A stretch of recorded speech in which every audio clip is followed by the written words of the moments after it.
श्रीमान् वेङ्कटनाथार्य कवितार्किककेसरी वेदान्ताचार्यवर्यो मे सन्निधत्तां सदा हृदि गिरिवेङ्कटनाथज्जो कैतक्की अतीह सर्वतन्तसतन्तो वेयन्तार्यवय्यो महसन्निध्येव सैसयं हि ययं मे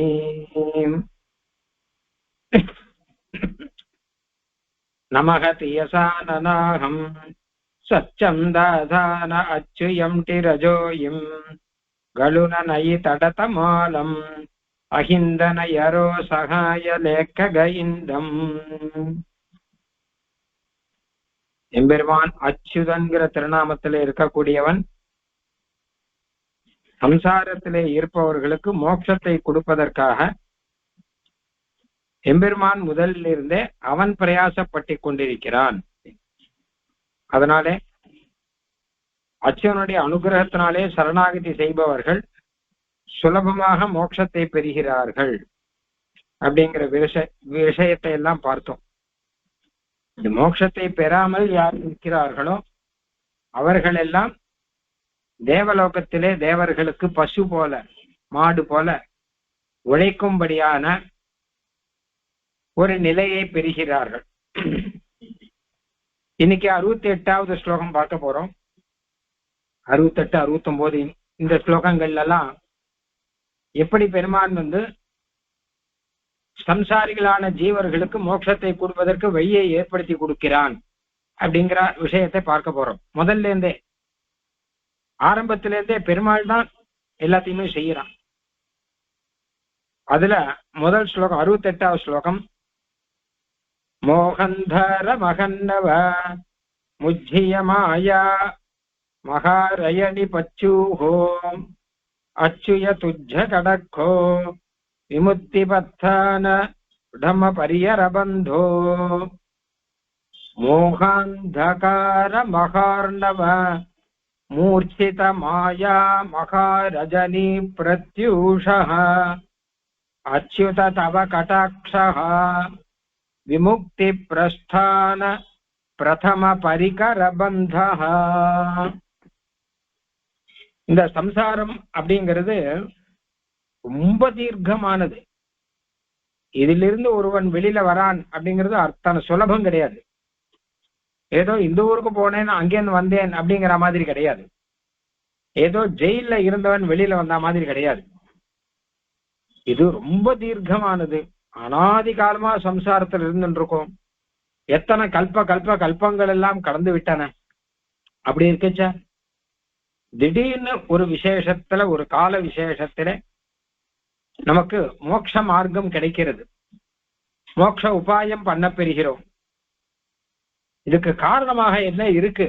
முக்கியமா மோட்சம் கிடைக்கும் அப்படிங்கிற ஒரு வெளிச்சம் நமக்கு முதல்ல வரணும். எப்பவுமே இருட்டு போகணும்னா வெளிச்சம் வரணும். அந்த வெளிச்சத்துக்கு முன்னாடி சின்னதா வெளிச்சம் வரக்கூடிய ஒரு சந்தர்ப்பம் ஒண்ணு இருக்கும் இல்லையோ. சூரியோதயம் 6 மணிக்கு ஆறுதுன்னா 4:30 மணி 5 மணி ஆச்சுன்னா மெதுவாக ஒரு வெளிச்சம் ஒண்ணு வர ஆரம்பிக்கும். அதுக்கு உஷஸ்காலம் அப்படின்னு பெயர். அந்த மாதிரி இந்த சம்சாரம் அப்படிங்கிறது ஒரு பெரிய அந்தகாரம், பெரிய இருட்டு. அது அந்தகார மகார்ணவ அப்படிங்கிற, அதாவது இப்படி வச்சுக்கோம், சம்சாரம் என்பது காலராத்திரி. ராத்திரியிலே காலராத்திரி, மகா காலராத்திரி அப்படின்னு ஒண்ணு. ரொம்ப வருஷ காலம் இருட்டாவே இருக்கும். இப்பெல்லாம் ராத்திரினா ஒரு ராத்திரிங்கிறது கிட்டத்தட்ட 12 மணி காலம் நம்ம கணக்கு பண்றோம் இல்லையா. ராத்திரிங்கிறது 4 ஜாமங்கிறான், ஒரு ஜாமங்கிறது 3 மணி காலம். அப்ப ராத்திரிங்கிறது 12 மணி காலம் கணக்கு. உடனே பகல் வந்துடுறது நமக்கெல்லாம் பூமியில. ஆனா மகா காலராத்திரின்னு ஒண்ணு இருக்கு. அதுல இருட்டு தான், வேற கிடையவே கிடையாது. ராத்திரி தான். பகல்ங்கிறது எப்போ வரும்னே தெரியாது. அந்த மாதிரியான ஒரு மகா கால ராத்திரியாக இந்த சம்சாரம் இருக்கு. அந்த சம்சாரம் முடிஞ்சு மேல சூரியோதயம் அப்படிங்கறத ஸ்ரீவைகுண்டம். அந்த சம்சாரத்துல இருட்டு அப்படின்னு இருக்கும் இல்லையோ, ராத்திரினா இருட்டுன்னு இருக்கும் இல்லையோ, அந்த இருட்டுங்கிறது தான் அஜ்ஞானம். ஆஹா, அஜ்ஞானம் அப்படிங்கிறது இருட்டு. அந்த இருட்டே கடல் மாதிரி இருக்கு. அந்த கடலோடு கூடிய சம்சாரம் அப்படிங்கிறது பெரும் காலராத்திரியாக இருக்கு. அந்த காலராத்திரிக்கு ஒரு முடிவு காலம் அப்படின்னா பகல் அப்படின்னு வரணும்னா அதுதான் சீவைகுண்டம். சீவைகுண்ட லோகத்துல வாசம்ங்கிறது பகலா இருக்கு. அந்த பகல் வருவதற்கு முன் அறிகுறியாக உஷக்காலமாக பிம்மால வேலை என்று சொல்வார்களே, அந்த பிம்மால வேலையாக இருப்பதுதான் எம்பெருமானுடைய கட்டாட்சம் அப்படின்னு சொல்றேன். எம்பெருமானுடைய கட்டாட்சம் எப்ப வருதோ ஒரு ஜீவன் கிட்ட, ஜாயமான கட்டாட்சம் முன்னாடி பார்த்தோம் இல்லையோ, அந்த மாதிரி எம்பெருமானுடைய கட்டாட்சம் எப்போ வருதோ அப்போ அவனுக்கு இனி பகல் பொழுது வர ஆரம்பிச்சிடும், உஷக்காலம் வந்துருத்து அப்படின்னு அர்த்தம். அப்புறம் மெதுவாக அவன் ஏதோ உபாயங்கள்லாம் பண்ணி சம்சாரத்தை கடக்கும் போது கடைசியில் அவனுக்கு பகல் பொழுது அப்படிங்கிறது வருது. இந்த சம்சாரம் என்கிற கால ராத்திரியானது தொலைகிறது அப்படின்னு. அதனால இந்த எம்பெருமானுடைய ஜாயமான கட்டாட்சம் சொல்ற முதல் கட்டாட்சம் வந்த உடனேயே அவன் ஆஹா இனிமேல் நமக்கு ஒரு வாய்ப்பு கிடைச்சிருதே, இனிமேல் நமக்கு இருட்டு நீங்கி பகல் வந்து விடுமே அப்படின்னு அதற்காக அவன் சன்னத்தனாக தயாராகி கொண்டு இருப்பான் அப்படின்னு இந்த ஸ்லோகத்தினுடைய அர்த்தம். மோகாந்தகார மகார்ணவ மூர்ச்சித மாயா மகாரஜனி பிரத்யூஷா. அஜ்ஞானம் என்பதே பெரும் இருட்டு. அந்த இருட்டு சமுத்திரம் போல நீண்டதான ஒரு இருட்டு. அந்த இருட்டிலே மூச்சை அடைஞ்சு வீழ்ந்தவன் போல இருக்கிறவார்கள். அப்படிப்பட்டவர்கள் இந்த சம்சாரத்துல இருக்கிறார்கள். இது பெரும் கால ராத்திரியாக இருக்கு. மகாரஜினி அப்படின்னு சொல்ற இந்த காலராத்திரிக்கு பிரத்யூஷா அப்படின்னா பிம்மாலை பொழுதாக, விடிவதற்கு முன் காலை பொழுதாக அச்சுத தவ கட்டாட்சா.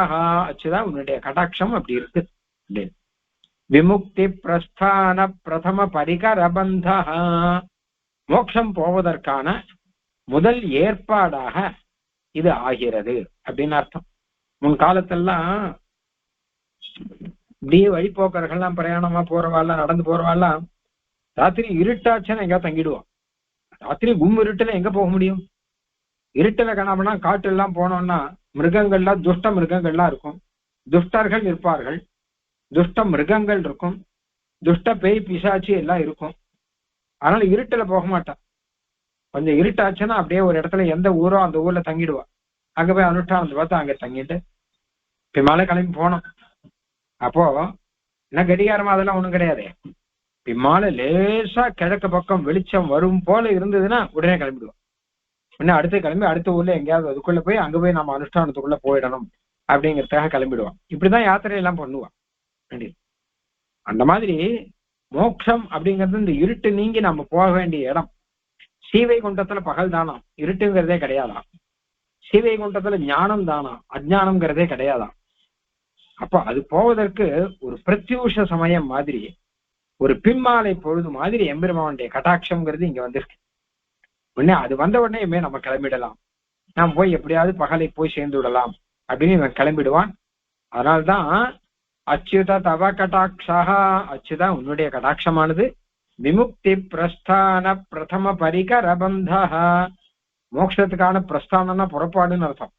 விமுக்தி மோட்சத்துக்கான புறப்பாடு இருக்கோ, அந்த புறப்பாடுக்கு பிரதம பரிகரபந்தாக முதல் ஏற்பாடாக இருக்கிறது அப்படின்னு அர்த்தம். எந்த புறப்பாடுனாலும் முதல்ல ஏற்பாடெல்லாம் இருக்கும் இல்லையோ. பெருமாள் புறப்பாடு அப்படின்னா அதுக்கு முதல்ல சில ஏற்பாடெல்லாம் இருக்கும். மனுஷால் புறப்பாடுன்னா அதுக்கு முதல்ல சில ஏற்பாடெல்லாம் இருக்கும். அந்த மாதிரி மோட்சத்துக்கு புறப்பாடு அப்படின்னா முதல் ஏற்பாடு என்ன, கடைசி ஏற்பாடு என்ன அப்படின்னு கேட்டாங்கன்னா கடைசியில அர்ச்சிராதிகதி, அதுக்கு முன்னாடி உட்கிராந்தி அப்படின்லாம் இருக்கும் இல்லையோ. முதல்ல ஆரம்பம் எங்க அப்படின்னு கேட்டாங்கன்னா அது எம்பெருமானுடைய கட்டாட்சம். இந்த ஜீவனுக்கு இந்த ஜென்மத்தோட போரும் அப்படின்னு ஒரு கட்டாட்சம் பண்ணணும் எம்பெருமான். இவனுக்கு அனுகிரகம் பண்ணலாம், இவனுக்கு ஆச்சாரிய சம்பந்தத்தை கொடுக்கலாம் அப்படின்னு.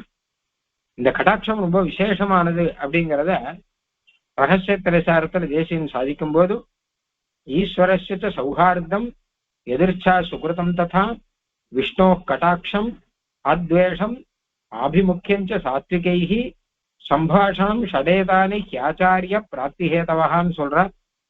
அதாவது விஷ்ணுவனுடைய கட்டாட்சம் இருந்தாதான் ஆச்சாரிய பிராப்தியே வருமா, நல்ல ஆச்சாரிய சம்பந்தமே கிடைக்குமா. முதல்ல பெருமாள் ஒரு கட்டாட்சம் பண்ணியிருக்கார். அது இருந்தாதான் ஆச்சாரிய கடாட்சமே நமக்கு கிடைக்கும். அப்படி ஆச்சாரிய கடாட்சம் கிடைச்சாதான் அவர்கிட்ட ஞானம் வரும். அது வந்தாதான் சரணாகதி பண்ணலாம் தோணும். அதுக்கப்புறம் தான் மிச்சதெல்லாம். ஆஹா, ஆரம்பம் எங்கன்னு கேட்டாதான் விஷ்ணு கடாட்சம். விஷ்ணுனுடைய கடாட்சம் தான் ஆரம்பம். அதை வச்சுட்டுதான் இது பிரமாண வாக்கியம் இருக்கு. அதை வச்சுட்டுதான் இந்த ஸ்லோகம் பண்ற. அச்சுத தவ கடாட்சா, அச்சுத அடியார்களை கைவிடாதவனே, உன்னுடைய கடாட்சம் தான் நாங்கள் மோட்சத்துக்கு போவதற்கான முதல் ஏற்பாடாக எங்களுக்கு அமைகிறது அப்படின்னு சாதிக்கிறார்.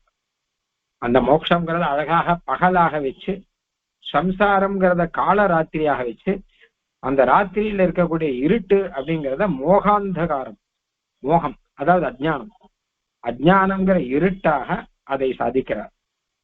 இந்த மாதிரி சம்சாரம் இருட்டு அப்படின்னும் மோட்சம்ங்கிறது பகல் அப்படின்னும் இதெல்லாம் பல இடத்துல தேசிகன் சாதிச்சிருக்கார்.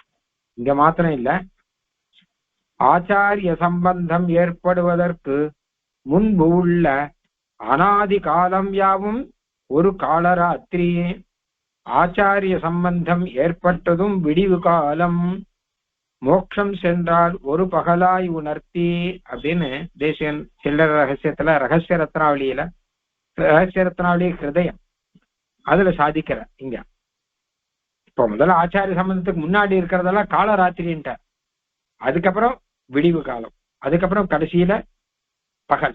அப்படி விடிவு காலம்னா பிம்மால காலம் அப்படின்னு அர்த்தம். வேதத்துல கூட இதெல்லாம் அழகா அந்தசன் அனந்தோபவதி அப்படிலாம் வரும். அந்தம் அந்தகாரம் அப்படின்னா சம்சாரத்துக்கே பெயர்.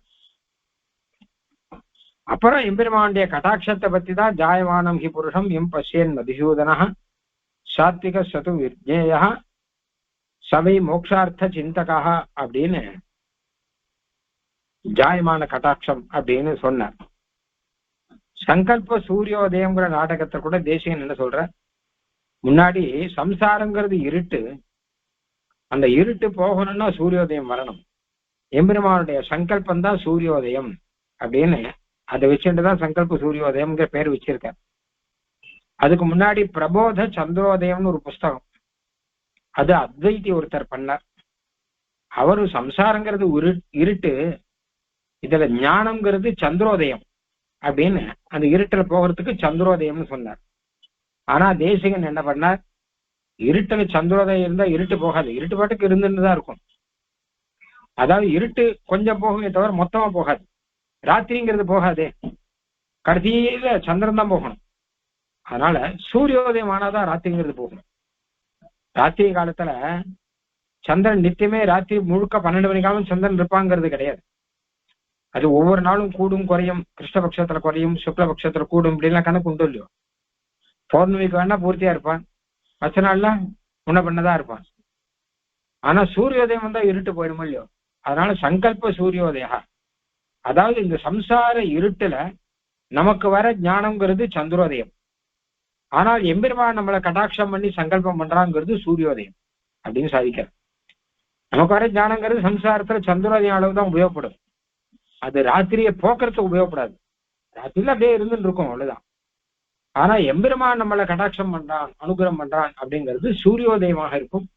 நமக்கு இந்த சம்சார இருட்டு போக்குவதற்கு உதவுங்கிறபடினாலதான் சங்கல்ப சூரியோதயம் அப்படின்னே பெயர் வச்சிருக்கேன். ஆக இந்த மாதிரி பல இடங்கள்ல நம்ம பார்க்கிறோம்.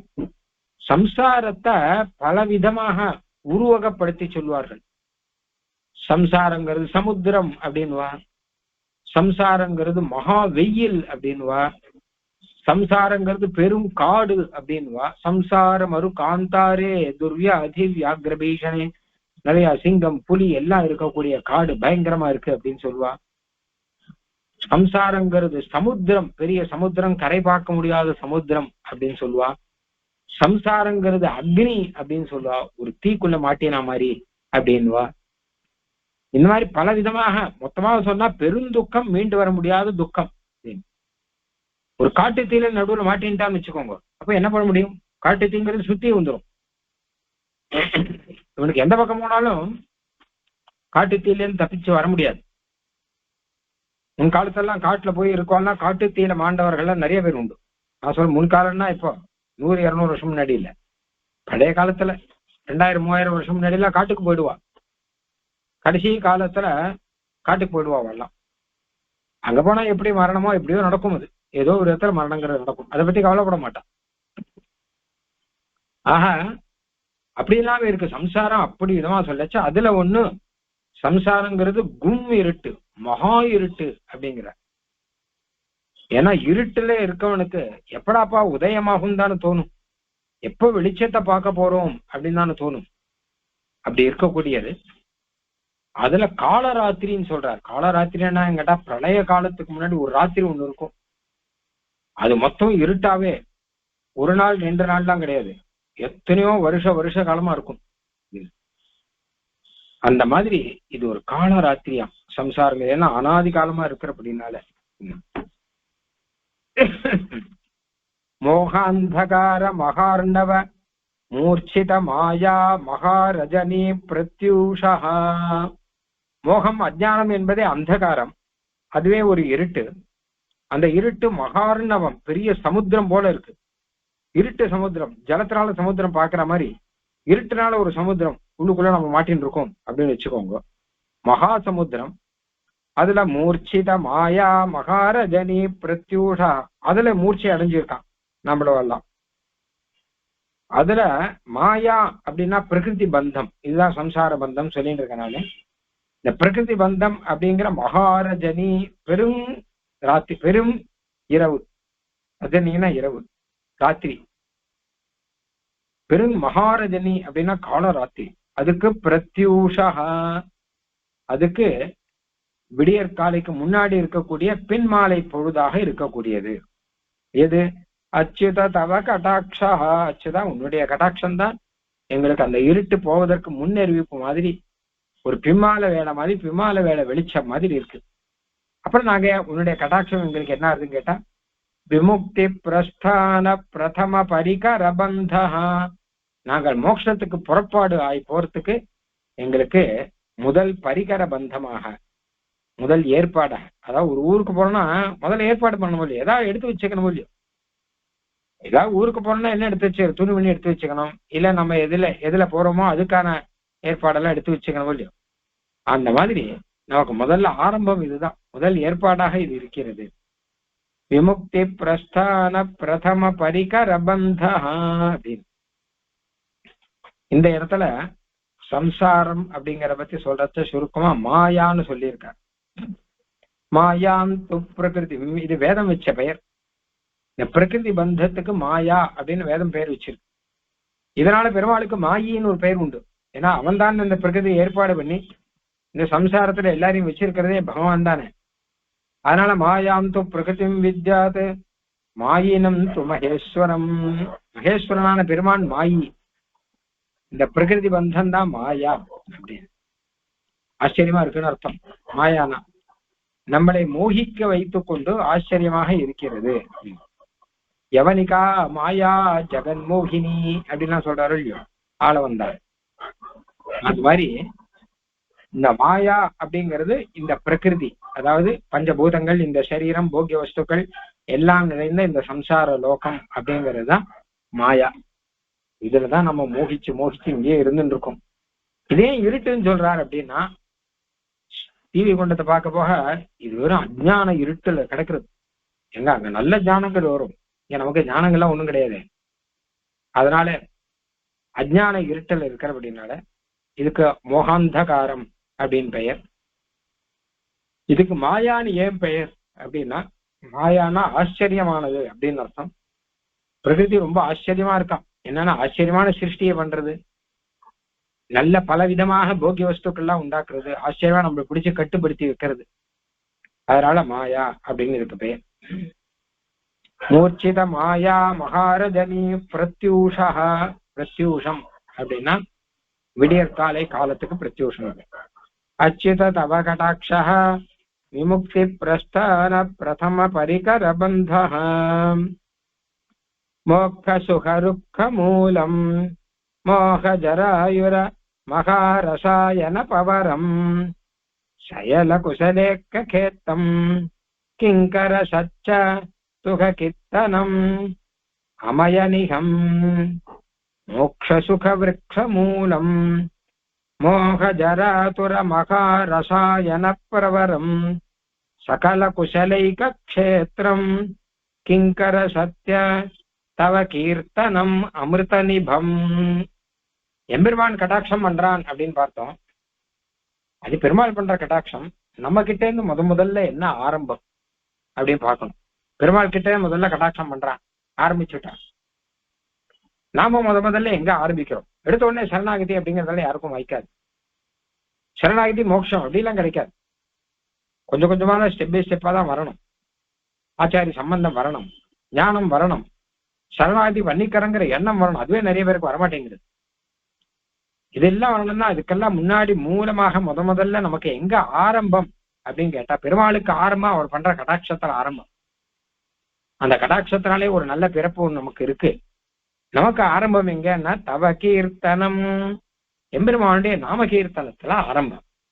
தவ கீர்த்தனம் அமிர்த நிபம், அமிர்தம் மாதிரி இருக்கக்கூடிய அமிர்த துல்லியம்னு அர்த்தம் எம்பெருமானுடைய நாம கீர்த்தனம். அந்த நாம கீர்த்தனங்கிறது எந்த விதத்திலையும் ஆகும். சின்ன வயசுல குழந்தைகளுக்கெல்லாம் குழந்தைகள்லாம் பிறந்த உடனேயே ஒரு வயசு ஆன உடனே கிருஷ்ணா ராமா கோவிந்தா ராமகிருஷ்ணா கோவிந்தான்னு சொல்லி கொடுப்பான். அதான் முதல்ல ஆரம்பமே அதுதான். கோவிந்த நாமத்தை சொல்லிதான் குழந்தைகளுக்கு முதல்ல சொல்லுவா. ராம கிருஷ்ணா கிருஷ்ணா ராமா கோவிந்தா சொல்லுவோம். அதுக்கப்புறம் மெதுவாக இவன் என்ன திவ்ய பிரபந்தம் சொல்றானோ, ஸ்தோத்திரங்கள் சொல்றானோ, கீர்த்தனங்கள் பாடுறானோ, இது எல்லாம் கீர்த்தனம். அதுக்கப்புறம் சாஸ்திரநாமம் சொல்றானோ, அதுக்கப்புறம் வேதாத்தியனம் பண்றானோ, இது எல்லாமே கீர்த்தனம் தான். முதல்ல ஆரம்பம் இந்த கீர்த்தனத்துலாம் இவனுக்கு ஆரம்பம். சரணாகதிங்கிறது பின்னாடி இருக்கட்டும். அது எப்படி இருக்குன்னு கேட்டானா, மோக்ஷ சுக விருக்ஷ மூலம். மோக்ஷ சுகம் அப்படிங்கிறது பெரிய மரம் வச்சுக்கோங்க. அந்த மரத்துக்கு அடி வேர் இதுதான். ஒரு மரம் அப்படின்னா முதல்ல அடி வேர்ல இருந்து தானே ஆரம்பம். வேர்ல இருந்து அதுக்கப்புறம் முளைச்சுதானே மேல வந்து பெரிய மரம் வருது.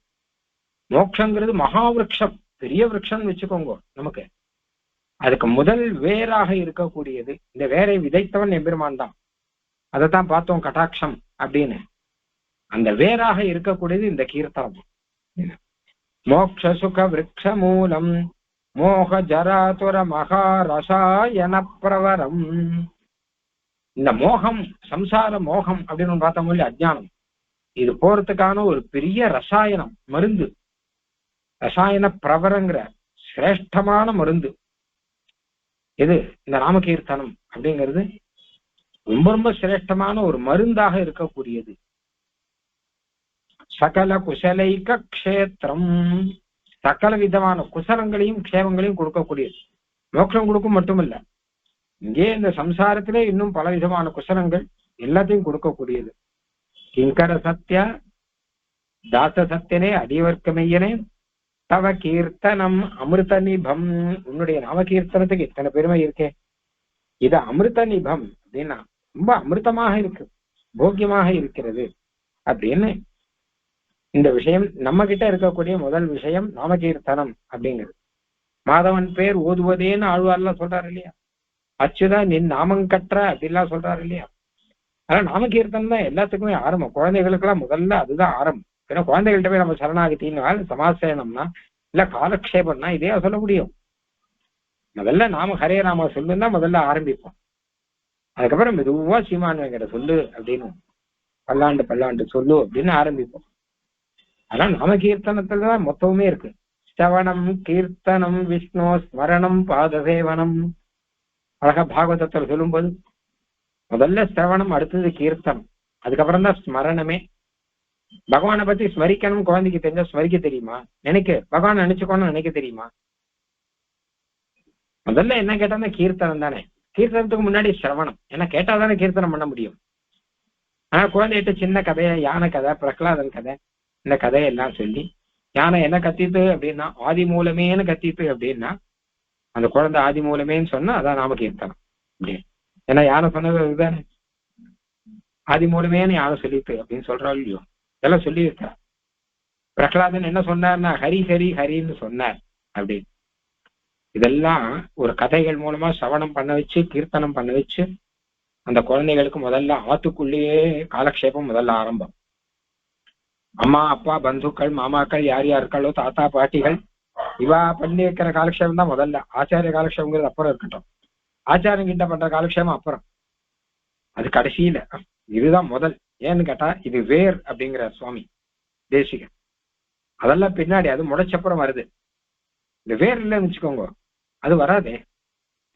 சின்ன வயசுல வாழ்க்கை இந்த போதனைகள்லாம் இல்லைன்னா கோயிலுக்கு கூட்டுன்னு போறதோ, இல்ல இந்த மாதிரி கீர்த்தனங்கள்லாம் சொல்லி வைக்கிறதோ, இல்ல ஸ்தோத்திர பாடங்கள்லாம் சொல்லி வைக்கிறதோ, இல்ல கதைகள்லாம் சொல்லி பழக்கிறதோ, இதெல்லாம் இல்லைன்னா திடீர்னு சமாசேனோ பரண்யாசனோ ஆச்சாரியனோ வந்துருவான்னு அவ்வளவு சுலபமா அதெல்லாம் ஒரு நாளும் வராதே. அதனால முதல் காலக்ஷேபம் அப்படிங்கிறது அம்மா சொல்லியிருக்கிற காலக்ஷேபம் தான்.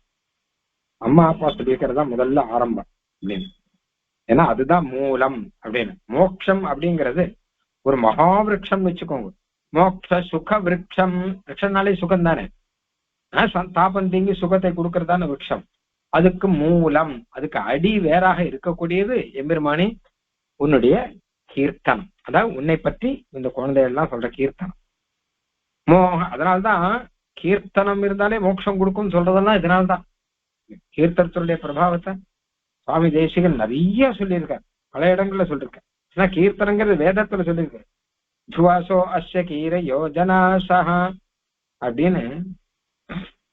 ஆஸ்ய ஜானம் தோ நாம சித்விவக்தன பிருகத்தே விஷ்ணோ சுமதிம் பஜாமகே. ஹரி கீர்த்தனம் தான் கீர்த்தனம்னா, விஷ்ணு நாம கீர்த்தனம் தான். அந்த கீர்த்தனம் தான் மூலம் அப்படிங்கிற. ஒருத்தன் இந்த கீர்த்தனத்துக்கெல்லாம் ஒண்ணுமே பண்ணாமல் கடைசி வரைக்கும் எதுவுமே பண்ணாமல் இருந்தா கூட, கடைசி காலத்துல ஒரு கீர்த்தனம் பண்ணா கூட அது கூட ஒரு வேற ஆயிடுது. அதுதான் அஜாமில உபாக்கியானத்தை நம்ம பாக்குறோம். அவன் நாம கீர்த்தனம் பண்ணான், அப்ப அதுவே ஒரு வேறாயி பிற்காலத்துல அவன் மோட்சத்துக்கு போனான் அப்படின்னு வருது. கடைசி காலத்துல நாம கீர்த்தனம் பண்றான் அவன் நாராயணா அப்படிங்கிறான். அப்போ சாங்கேதம் பரிகாசியம் வா ஸ்தோபம் கேரணமேவா வைகுண்டராம கிரகணம் அசேஷாகரம் விதுஹூம். ஏதோ விதத்துல வைகுண்டனுடைய ராமகிரகணம் பண்ணோம்னா அப்ப அவன் மோட்சத்தை போக ஆரம்பிக்கிறான் அப்படின்னு அர்த்தம். ஏன்னா வேறொரு அதனால இப்படியானா ஒரு விதத்துல சொன்னா கூட போருமே. சின்ன குழந்தைகளுக்கு அர்த்தம் தெரிஞ்சா சொல்றது இது நாம கீர்த்தனம், இது ரொம்ப விசேஷம், ஹரே நாம சொன்னா விசேஷம் அப்படின்னு தெரிஞ்சு சொல்லுமா. இல்ல ஹரின்னு ஒருத்தர் இருக்கார், அவருடைய கீர்த்தனம் சொல்றோம் தெரிஞ்சு சொல்லுமா. ஏதோ சொல்லி கொடுத்தா திருப்பி சொல்லும், கிளிப்பிள்ள சொல்ற மாதிரியாக சொல்லி கொடுத்தா திருப்பி சொல்லும் அதெல்லாம். ஆனால் அதுதான் அந்த சொல்லி கொடுத்தா திருப்பி சொல்றது இல்லையா, அதுவே ஒரு மூலமாக ஆறுது. அப்புறம் என்ன, மோக ஜராதுர மகாரசாயன பிரபரம். அதுக்கப்புறம் அதுவே மருந்தாரு. முதல்ல இப்படி ஆறுது, அதுக்கப்புறம் அதுவே மருந்தாக ஆறுது. ஏன்னா அச்சுதானந்த கோவிந்த நாமோச்சாரண பேடதாது நஷ்யந்தி சகலாரோகா சத்தியம் சத்தியம் வதாமியகம். எந்த ரோகம் வந்தாலும் அச்சுதா அனந்த கோவிந்த நாம கீர்த்தனத்தினால எல்லாம் போகும் அப்படின்னு அனுபவத்தின் அடிப்படையில அடிச்சு சொல்றா, சத்தியம் சத்தியம் வதாமியகம் அப்படின்னு சொல்லிட்டு. அதனால என்னென்ன ஆத்துராள் வியாதியில பீடிதாளா இருக்கா, என்னென்ன வியாதி அப்படின்னு கேட்டானா, என்னென்ன வியாதி நமக்கு வருதோ அதெல்லாம். ஜரா அப்படின்னு ஒண்ணு இருக்கு, மூப்பு வயசான காலத்துல தள்ளல முடியல, அடியோடு முடியல. இப்ப அதுக்கு என்ன மருந்து அப்படின்னா அதுக்கும் இதான் மருந்து, நாமகீர்த்தனம் தான் மருந்து. ஆத்துரான்னு ஒண்ணு இருக்கு, மனசுல கஷ்டமா இருக்கு, உடம்புலயும் கஷ்டமா இருக்கு, முடியல அப்படின்னா அதுக்கு என்ன மருந்துன்னா அதுக்கும் நாமகீர்த்தனம் தான் மருந்து. மோக அஜ்ஞானம்னு ஒண்ணு இருக்கு, அதுதான் நம்ம போன ஸ்லோகத்திலே பார்த்தோம். அஜ்ஞானங்கிறது ஒரு வியாதியா இருக்கு, அதுவும் நம்ம பிடிச்சு படாபாடு படுத்துறது. எல்லா விஷயத்திலும் அஜ்ஞானம் இருக்கு, குடும்பத்துல அஜ்ஞானம் இருக்கு, வேலையில உத்தியோகத்துல அஜ்ஞானம் இருக்கு, எங்க பார்த்தாலும் அஜ்ஞானம் இருக்கு. எது நல்லது எல்லது நன்று தீமைகள் ஒன்றும் அறியன்னு சொல்ற மாதிரி நல்லது கெட்டது எதுங்கிறது தெரிய மாட்டேங்கிறது. எங்க பார்த்தாலும் அஜ்ஞானமா இருக்கு. இது நல்லதா அது நல்லதா, இப்படி பண்ணா நல்லதா அப்படி பண்ணா நல்லதா, நன்மை தீமைகள் ஒன்றும் அறியேன் அப்படிங்கிற நிலையில இருக்கு. அப்ப அதுவும் ஒரு விதத்துல பார்த்தான்னா ஒரு வியாதி மாதிரி தான். மோக ஜராதுர மகாரசாயன பிரவரம், இது எல்லாத்துக்கும் மகாரசாயனமா ஒண்ணு இருக்கு. பெரிய ரசாயனம், பிரவரம்னா சிரேஷ்டம்னு அர்த்தம். பெரிய மருந்து, உன்னதமான ஒரு மருந்து, ஒரே மருந்து. இது எல்லாத்துக்கும் சேர்த்து ஒரே மருந்தாக சம்சாரத்துல இருக்கக்கூடிய 3 கஷ்டம் சொல்ற.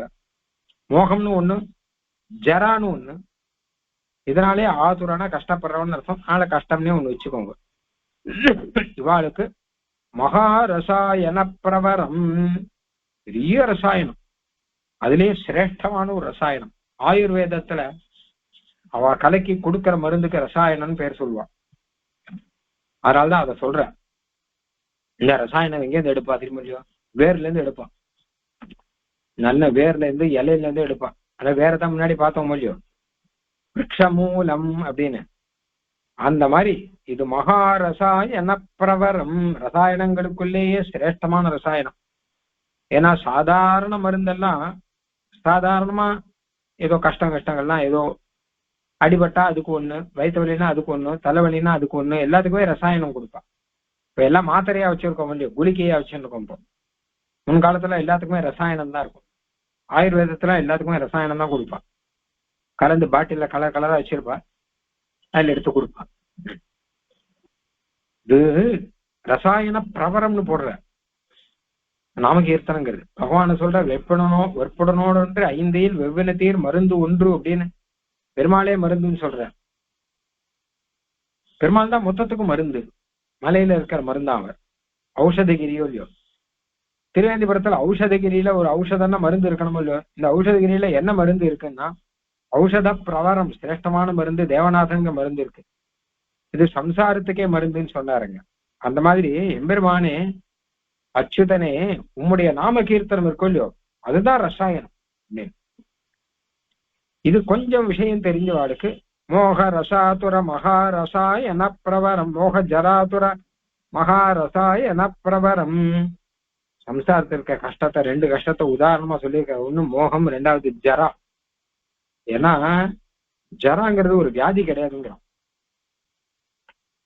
அது இயற்கையா நேச்சுரலா வருது. ஆனால் தவிர்க்க முடியாது.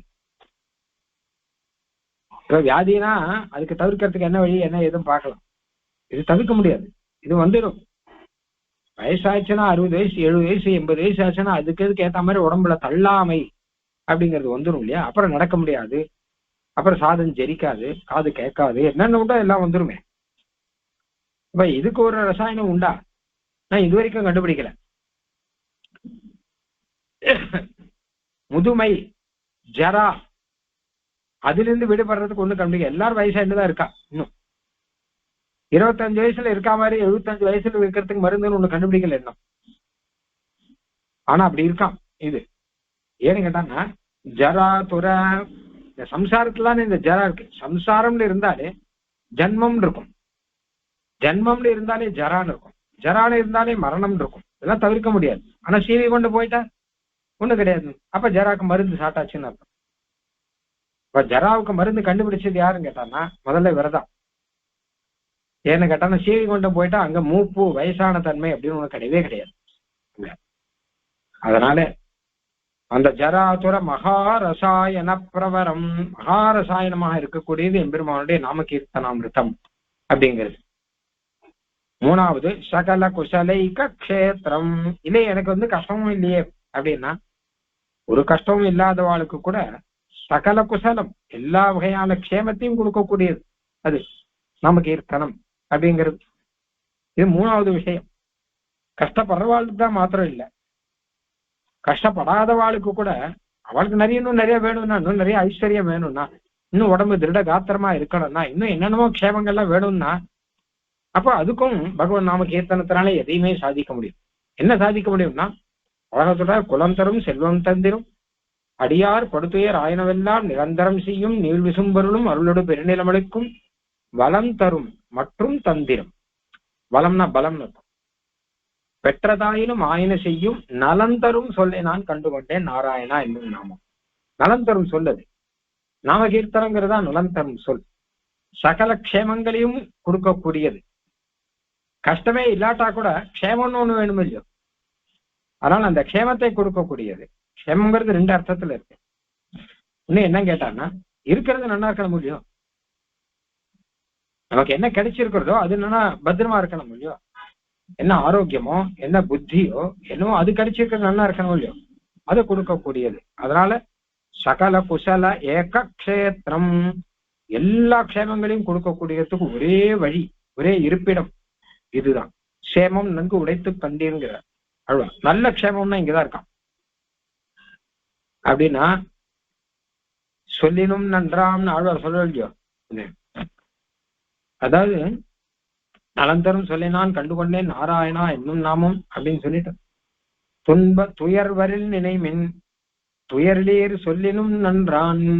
துயர்வரில் நினைமின் துஞ்சும் போதடைமின் துயர்வரில் நினைமின் துயரிலேறு சொல்லினும் நன்றாம்.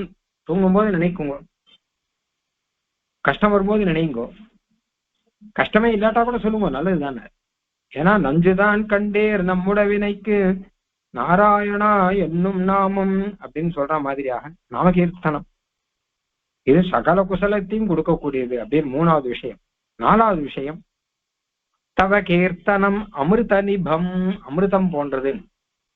மருந்து விருந்துனாலே சில பேருக்கு பிடிக்காது, மருந்து சாப்பிடுறதுனாலே கொண்டம் அவளுக்கு. சில மருந்தெல்லாம் சாப்பிட முடியாதுங்கிற அப்படின்னா கேப்சூலாக உள்ள வச்சு எல்லாம் கொடுக்குறான், ஏன் சாப்பிட முடியாது. முன்காலத்துல ரசாயனம் கொடுப்பான்னு சொல்றோம் இல்லையோ, அந்த ரசாயனத்தை வாயில வச்சாலே அப்படியே முகத்தை சொல்லிப்பா நிறைய பேர். நான் அது நல்லா இருக்கும்னு சொல்ல முடியாது. ஆனால் எம்பெருமானே உன்னுடைய கீர்த்தனம்ங்கிறது ரசாயனமா இருக்கு, இருந்துட்டே அமிர்தமா இருக்கு, அமிர்த ரசாயனமா இருக்கு.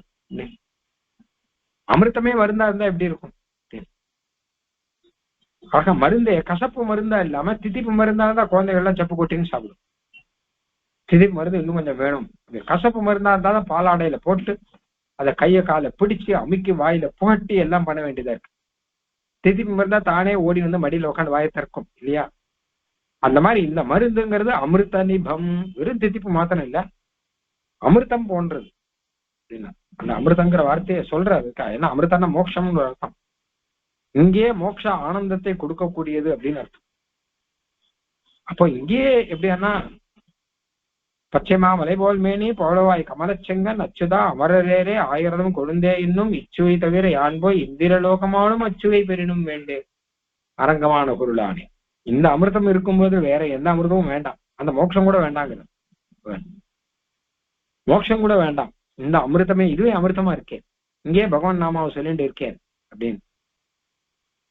ஆக இப்படி 4 விஷயங்கள், இது எம்பெருமானுடைய கடாட்சத்துக்காக நம்ம வாழ்க்கையிலே நமக்கு வாய்க்கிற 4 விஷயங்கள். மோக்ஷ சுக விருக்ஷ மூலம் மோக ஜராதுர மகாரசாயன பிரவரம் சகல குசலைக க்ஷேத்திரம் கிங்கர சத்ய தவ கீர்த்தனம் அமிர்த நிபம். இங்க பெருமாளை சொல்லச்ச கிங்கர சத்யா அப்படிங்கிறார். தாசர்களுக்கு மெய்யனா, அடியவருக்கு மெய்யனாக இருப்பவனே, அவன் ஒரு கடாட்சம் பண்ணிட்டான்னா அந்த குழந்தை தான் அந்த கீர்த்தனத்தை ஆரம்பிக்கும். முதல்ல விஷ்ணுனுடைய கடாட்சம் ஆரம்பம். போன ஸ்லோகத்துல பார்த்தோம் இல்லையோ, விஷ்ணுனுடைய கடாட்சம் ஆரம்பம். கடாட்சம் இருந்ததுன்னா அப்புறம் அந்த குழந்தை கீர்த்தனத்தை ஆரம்பிக்கும். ஆனானப்பட்ட அஜாமிலனே கூட அதான் சொல்றான். அஜாமிலன் நாராயண நாமத்தை சொன்னான், அவன் பாபங்கள்லாம் போக ஆரம்பிச்சதுன்னு இருக்கு. அவனே சொல்றது இந்த நாராயண நாமம் எப்படி வந்ததுன்னா பெருமாள் கடாட்சம் இருந்தா தான் வரும், இல்லாட்டா என் வாயில வராதேங்கிறான். நான் எப்படி நாராயண நாமத்தை சொன்னேன்? என்ன நாராயண நாமம் நான் எவ்வளவு மோசமான, என் வாயில அது எப்படி வந்ததுன்னா அதுதான் விஷ்ணுனுடைய கடாட்சம். அதனால விஷ்ணுனுடைய கடாட்சத்தினாலே இந்த நாம கீர்த்தனம் அப்படிங்கிறது வரும். ஏஷமே சர்வதர்மாணாம் தர்மோ அதிகதமோமதா யத் பக்தியா புண்டரீகாட்சம் ஸ்தவே ரச்சேன் நரஸ்ததாம். பீஷ்மர் சொல்ற எல்லா தர்மங்களை காட்டிலும் உயர்ந்த தர்மம் நாம கீர்த்தனம் தான் அப்படின்னு சொல்ற. அதனுடைய பெருமையை தேசியன் பல இடத்துல சொல்லிருக்கார். குறிப்பா ரகசிய திரேசாரத்துல இந்த நாம கீர்த்தனத்துக்கு ஒரு சங்கல்பம் பண்ணணுமா, இந்த நாம கீர்த்தனத்துக்கு ஒரு செலவு உண்டா? எதுவுமே கிடையாது. ஒரு அதிகாரி பேதம் உண்டா, இவா சொல்லலாம் இவா சொல்லக்கூடாதுன்னு உண்டா? இல்ல ஒரு கால பேதம் உண்டா, இப்ப சொல்லலாம் இப்ப சொல்லக்கூடாது அப்படின்னு உண்டா? என்ன உண்டு? ஒண்ணும் இல்லாமல் சகல பலனையும் கொடுக்கக்கூடியது இந்த நாம கீர்த்தனம் தானே அப்படின்னு அழகா சொல்றாருங்க. மோக்ஷ சுக விருக்ஷ மூலம். மோக்ஷ சுகம் அப்படிங்கிறது விருட்சமா, ஏன்னா பெரிய மரம். சம்சார பந்தம் நீக்கி பெரிய சுகம் மோட்ச சுகம் அப்படிங்கிறது அது ஒரு விருட்சம் போல இருந்தா அதுக்கு மூலமாக இருக்கக்கூடிய, வேறாக இருக்கக்கூடிய. மோக ஜராதுர மகாரசாயன பிரவரம் சகல குசலைக க்ஷேத்திரம் தவ கீர்த்தனம் அமிர்த நிபம். நத்தி அஹி கவனாசோ விச்சேயம்மி வினபச்சவாய பசங்கோ சப்பாவிதுக சபஜ்ஜா ரக்கை அச்சுய மகத்தராது பயாதோ நாஸ்த்யபிக்ரமநாசஹ விச்சேதேபி ந பிரத்யவாய பிரசங்கः சொல்பாபி தவ சபர்யா ரக்ஷத்யச்யுத மகத்தராத் பயாத் ரக்ஷதி அச்சுத மகத்தராத் பயாத். முதல் ஆரம்பம் சொன்னார் விஷ்ணுடைய கட்டாட்சம், ரெண்டாவது சொன்னார் கீர்த்தனம் அப்படின்னு. அதுக்கப்புறம் என்னன்னா அதுக்கப்புறம் கிரமேண என்னென்ன வருமோ எல்லாம் வரும். ஆச்சாரிய சம்பந்தம் வரும், சமாசேனம் வரும், மந்திரோபதேசம் வரும், மந்திர ஜபம் வரும், காலக்ஷேபம் வரும், எல்லாம் வரிசையா வரும், பரநியாசம் வரும், மோட்சம் கிடைக்கும். ஆனா ஒரு சந்தேகம், ஒருத்தனுக்கு எதுவுமே வரல, ஒரு கீர்த்தனம் மட்டும்தான் வந்து வேற எதுவும் வரலன்னு வச்சுக்கோங்க. அப்ப என்ன பண்றது? ஏன் வரலன்னா ஏதோ பாப்பம் தான் காரணம். சின்ன வயசுல எல்லாம் சொல்லி கொடுத்தா அதுக்கப்புறம் அவன் எங்கேயோ வேலை எங்கேயோ போயிட்டான், இங்கேயே இல்லையே, ஊர்லயே இல்லை, ஊர்ல இருந்தா தானே. அவன் எங்கேயோ வேற ஊருக்கு போனா அந்த ஊர்ல அந்த மாதிரி இருக்கவெல்லாம் வைஷ்ணவ கோஷ்டி எல்லாம் இல்ல போல இருக்கு. அப்ப அங்கே ஏதோ வச்சுட்டு இருக்கான், இதை பார்த்துட்டு இருக்கான், டிவி பார்த்துட்டு இருக்கான், இன்னொன்னு பார்த்துட்டு இருக்கான், அப்படியே காலம் போயிட்டு இருக்கும். அப்ப இவனுக்கு இந்த கீர்த்தனம் இது விரக்ஷ மூலம் சொல்லி விரக்ஷத்துக்கும் வேறு அப்படின்னு பகவானுடைய கடாட்சம் அப்படிங்கறத ஆரம்பம் நீர் இதெல்லாம் ஆரம்பிச்சுட்டு கடைசியில் முடியாது போயிடுதே அப்படின்னா அதைத்தான் இந்த ஸ்லோகத்தை சொல்றார். எப்ப ஆரம்பம் சொல்லிட்டோமோ அப்ப அது முடியாது போகாது, கட்டாய மோட்சத்துல கொண்டு விடும் அப்படிங்கிற. கட்டாய மோட்சத்துல விடும், பயப்படவே வேண்டாம். அவனுக்கு கொஞ்சம் விளம்பமா இருது அவ்வளவுதான். இப்ப இல்லாட்டா ரிட்டையர் ஆனப்புறம் பிடிச்சுப்பான், எங்க தாத்தா சொல்லி கொடுத்தாருன்னு. அப்போ சின்ன வயசுல எங்க பாட்டி எனக்கு நிறைய கதையெல்லாம் சொல்லிருக்காங்க. 70 வயசுல ஆரம்பித்தாங்க. வீணா போகாது. ஏன்னு கேட்டான்னா பகவத் தர்மம் எதுவுமே வீணா போகாதுங்கிற. பகவானை குறிச்சு நம்ம பண்றது எதுவுமே வீணா போகாது. நாஸ்தி அபிக்கிரம நாசகா, அபிக்கிரமன ஆரம்பம், ஆரம்பம் எதுவுமே நாசகா அது பலன் கொடுக்காமல் அழிந்து போற்று என்பது நாஸ்தி கிடையாது. அதான் பகவத் விஷயத்துல, பகவத் விஷயத்துல பகவத்கீதையில கண்ணன் சொல்ற வாக்கியம் இது. நேகாபிக்கிரம நாசோஸ்தி பிரத்யவாயோ ந வித்யதே ஸ்வல்பமப்யஸ்ய தர்மஸ்ய திராயதே மகதோ பயாத்னு பகவத்கீதை ஸ்லோகம் ஒன்று இருக்கு. அந்த பதத்தை அப்படியே போடுற, எல்லா பதங்களையும் போடுறாரு, இருக்கிற பதங்கள் மொத்தத்தையும் போட்டுட்டாரு.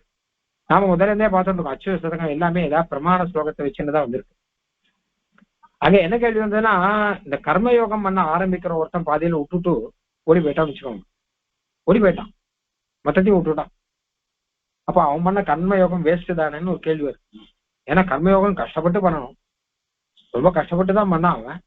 திடீர்னு என்னமோ தோணித்து, சில மகரிஷிகள் கதையெல்லாம் அப்படி வரும். கஷ்டப்பட்டு யோகம் எல்லாம் பண்ணுவா, திடீர்னு காட்டுல யாரோ ஒரு ஸ்திரீ வந்தாள் அப்படின்னா அவரோட குடும்பம் நடத்த ஆரம்பிச்சிடும், மொத்தத்தையும் விட்டுருவான். அப்ப மொத்தம் வேஸ்ட் தானே அப்படின்னா அப்ப கண்ணன் சொல்றான் அர்ஜுன் கிட்ட, அர்ஜுனா ஒரு விஷயம் தெரிஞ்சுக்கோ, நேகா பிக்ரம நாசோஸ்தி, என் விஷயத்துல ஒரு தர்மத்தினை ஆரம்பிச்சு ஆனால் அது பலன் தராமல் போகாது. எப்ப ஆரம்பம் இருந்தோ கட்டாயம் நான் முடிச்சு விட்டு தான் விடுவேன். நீ முடிக்க வேண்டாம், நான் முடிப்பேன்.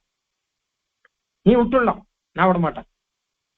இந்த ஜென்மத்துல இருந்தா அடுத்த ஜென்மத்தை கொடுப்பேன், அதுக்கு இல்லாட்டா அடுத்த ஜென்மத்தை கொடுப்பேன். எப்ப கொடுக்கணுமோ, எப்ப கொடுத்து உன்னை சரியாக்கணுமோ, எப்ப உன்னை திருத்தணுமோ அப்ப திருத்தி சரியாக்கி நான் கூட்டுப்பேன். ஏன்னா என் விஷயத்திலே நீ ஒரு தர்மத்தை செய்து விட்டாய் ஆனால் அது வீண் போகாது. கர்மயோகம் ஆரம்பிச்சாச்சுன்னா அது வீண் போகாது, நாமகீர்த்தனம் சொல்லியாச்சுன்னா அது வீண் போகாது. நேக அபிக்கிரம நாசோஸ்தி, ஆரம்பிச்சு வீணா போச்சுன்னு ஒண்ணு என்கிட்ட கிடையாதுப்பா. பிரத்யவாயோ ந வித்யதே, பாபம் கிடையாது. சில சமயம் ஆரம்பிச்சு பாதியில் விட்டா பாபம் உண்டு, யாகங்கள்லாம் ஆரம்பிச்சு பாதியில் விட்டா பாபம் உண்டு, சங்கல்பங்கள்லாம் பண்ணிட்டு பாதியில் விட்டா பாபம் உண்டு. ஆனா இது அப்படி கிடையாது. பிரத்யவாயோ ந வித்யதே, பாபங்கிறதே கிடையாதுப்பா. நாமகீர்த்தனம் பண்ணச்சோ என்ன பாபம்? ஒண்ணும் கிடையாது. நாமகீர்த்தனம் பண்ண ஆரம்பிச்சு பாதியில் விட்டானா பாபமானா? யாகம் மாதிரியான இது. ஒரு விரதம் இருக்கேன்னு ஆரம்பிச்சு பாதியில் விட்டானா பாபம் உண்டு இல்லையா? ஒரு ஜபம் 1008 பண்றேன்னு சொல்லி ஆரம்பிச்சு பாதியில் விட்டா பாபம் உண்டு இல்லையா? ஒரு யாகம் பண்றேன்னு ஆரம்பிச்சு பாதியில் விட்டா பாபம் உண்டு. ஆனால் பகவத் விஷயத்திலே அவன் ஆரம்பிச்சவன் பாதியில பண்ண முடியாம விட்டுட்டான் அப்படின்னா பாவம் கிடையாதுப்பா, நான் பாத்துக்கிறேன். பிரத்யவாயோ ந வித்யதே, பிரத்யவாயனா பாவம் கிடையாது. ஸ்வல்பம் அப்யஸ்ய தர்மஸ்ய, ஸ்வல்பமா தர்மம் இருந்தா கூட திராயத்தே மகதோ பயாத், பெரிய பயத்திலிருந்து அது போக்கும், கிரமேண போக்கும், கொஞ்சம் விளம்பமாகும், அவ்வளவுதான். தொடர்ந்து பண்ணியிருந்தா சீக்கிரம் ஆகும். இல்லாட்டா இந்த ஜென்மம் இல்லாட்டா அடுத்த ஜென்மத்தில் வரும். அவ்வளவுதான். இதுக்கு நிறைய உதாரணங்கள்லாம் சொல்ற பகவத்கீதையிலேயே இருக்கு. அதை வச்சுதான் இந்த ஸ்லோகம். நாஸ்தி அபிக்கிரமநாசா, ஆரம்பிச்சு பலம் கொடுக்காமல் அது நஷ்டமாயிடுத்து என்பது கிடையாது. விச்சேதே பின்ன பிரத்யவாய பிரசங்கா, பாதியில விட்டு போனா கூட பாபம் வருமோ அப்படிங்கிற ஒரு பிரசங்கம் அது கிடையாது. பாபம் வருமோ அப்படிங்கிற ஒரு நிலையும் கிடையாது. சொல்பாபி தவ சபரியாம், அச்சுதா தவ சபரியா, உன்னை குறித்து செய்யற பூஜை எதுவானாலும் சரி, சொல்பாபி கொஞ்சமா இருந்தா கூட, ஒரு நாமகீர்த்தனமோ இல்ல கோயில கைங்கரியமோ கொஞ்சமா பண்ணா கூட ரக்ஷதி, அது காப்பாற்றும். அச்சுத, ஏன்னா நீ அச்சுத, கைவிடாதவன். மகத்தராத் பயாத்து, பெரிய பெரிய பயத்துல இருந்து காப்பாற்றும். சாதாரண பயத்துல இருந்து இல்ல, பெரிய சம்சார பயத்துல இருந்து காப்பாற்றும். ரொம்ப சொல்பம் என்ன பண்ண, நாமகீர்த்தனம் தானே சொன்னேன், அது கூட காப்பாற்றுவோம் அப்படின்னா கட்டாயம் காப்பாற்றும். சொல்பாபி, ரொம்ப சொற்பமா இருந்தா கூட. திருமாலிருஞ்சோலை மலை என்றேன் என்ன, திருமால் வந்து என் நெஞ்சு நிறைய புகுந்தான், ஆழ்வார் சொல்ற மாதிரி திருமாலிருஞ்சோலை மலைன்னு சொன்னா போதும். அதுதான் நான் இன்னைக்கு சொல்லிருக்கேன் போல இருக்கு. இன்னைக்கு மனசு முழுக்க திருமால் இருக்கான், காப்பாத்துறான். அதுதானே ஹார்தமாக சொன்னேனோ அப்படிங்கிற பிள்ளை. திருமாலிருஞ்சோலை மலைங்கிறத ரொம்ப மனசூருகி சொன்னா இல்ல, ஏதோ சொன்னேன், ஆனா அதே வியாஜமா வச்சுட்டு இருக்கான் எம்பெருமான். என் மனசுக்குள்ள அவன் வந்து புகுந்து மண்ணி நின்றான்னு சொல்ற மாதிரியாக சொல்பாபி, சொல்பமா இருந்தா கூட நாம கீர்த்தனமோ சபரியான்னு பொதுவா போட்டார். எந்த பூஜை ஆனாலும் சரி, சபரியான பூஜான்னு அர்த்தம். நாம கீர்த்தனம் ஒரு பூஜா, பிரதட்சிணம் ஒரு பூஜா, திருவாளை சட்டாரி வாங்கிக்கிறது ஒரு பூஜா, கீழ் வந்து சேவித்தல் ஒரு பூஜா, அதை தவிர புஷ்பத்தை சமர்ப்பித்தல், பழத்தை சமர்ப்பித்தல், இதெல்லாம் பார்த்தா சொல்பமா இருக்கும். திருவழகிடுதல் தேசியம் நிறைய எடுக்கிற, கீதா பாஷ்யத்தில் பாஷ்யம் நிறைய எடுக்கிற, விளக்கேற்றுதல், தெளிச்சு தொடச்சு கோலம் போடுதல், பெருக்குதல், அதில் இருந்து ஆரம்பித்து இந்த நாமகீர்த்தனம் பண்ணுதல், வேதபாராயணம் பண்ணுதல், அப்புறம் பெருமாளுக்கு அந்தரங்கமாக அர்ச்சகாலாக இருந்து கைங்கரியம் பண்ணுதல் வரை என்ன என்ன என்ன இருக்கு, எத்தனை எத்தனை எத்தனை இருக்கு. இது எல்லாமே சபரியா பெருமாளுக்கு செய்கிற பூஜை. இது எதுவுமே வீண் போகாது. எல்லாமே ரக்ஷதி அச்சுத மகத்தராத் பயாத்து, மகத்தராத் மிகவும் அதிகமான பயாத்து பயத்திலிருந்து, அதாவது பிறவி சம்சார பயத்திலிருந்து அர்த்தம். ரக்ஷதி காப்பாற்றும், உன்னுடைய பூஜையானது காப்பாற்றும். இதனால போன ஸ்லோகத்துல நாமகீர்த்தனம் பண்ணி சொன்னவர், அந்த நாமகீர்த்தனம் மட்டுமல்ல எந்த பூஜை ஆனாலும் சரி, நம்ம நடுவுல கைவிட்டா கூட அது கட்டாயம் காப்பாற்றும். அது ஏன்னா அது பகவத் தர்மமானபடினால. அதனால ஆரம்பிச்சுட்டு ஐயோ விட்டு போயிட்டோமே என்ன ஆகுமோ ஏதாகுமோன்னு கவலையெல்லாம் வேண்டாம். நாஸ்தி அபிக்கிரமநாசா விச்சேதேபி ந பிரத்யவாய பிரசங்கா சொல்பாபி தவ சபரியா ரக்ஷதி அச்சுத மகத்தராத் பயாத். பெரிய பயத்திலிருந்து, பொதுவா சம்சாரத்துக்கு தான் பயம்னு பேர் வேதத்துல. பல இடத்துல சம்சாரத்துக்கு பயம்னு பேர். மகத் பயம்னு சம்சாரத்தை தான் வேதம் சொல்றது பல இடத்துல. அதனால தவ சபரியா, உன்னுடைய பூஜைக்கு இத்தனை பெருமை இருக்கு. ஏதாவது ஒரு பூஜை எம்பெருமானை குறிச்சு பண்ணோம்னா சொல்பமா இருந்தா கூட அது கட்டாயம் மோட்சம் வரை நம்மளை கொண்டு விடும். இது எந்த கிரமத்துல கொண்டு விடுமோ அந்த கிரமத்துல கொண்டு விடும் அப்படிங்கிற ஒரு சாஸ்திரார்த்தம் இது. அதை இங்க சாதித்தார். அடுத்த ஸ்லோகம் 71வது ஸ்லோகம் நாளைக்கு பார்க்க போறோம். கவிதார்க்கிக சிம்ஹாய கல்யாண குணசாலினே ஸ்ரீமதே வெங்கடேசாய வேதாந்த குரவே நமஹ.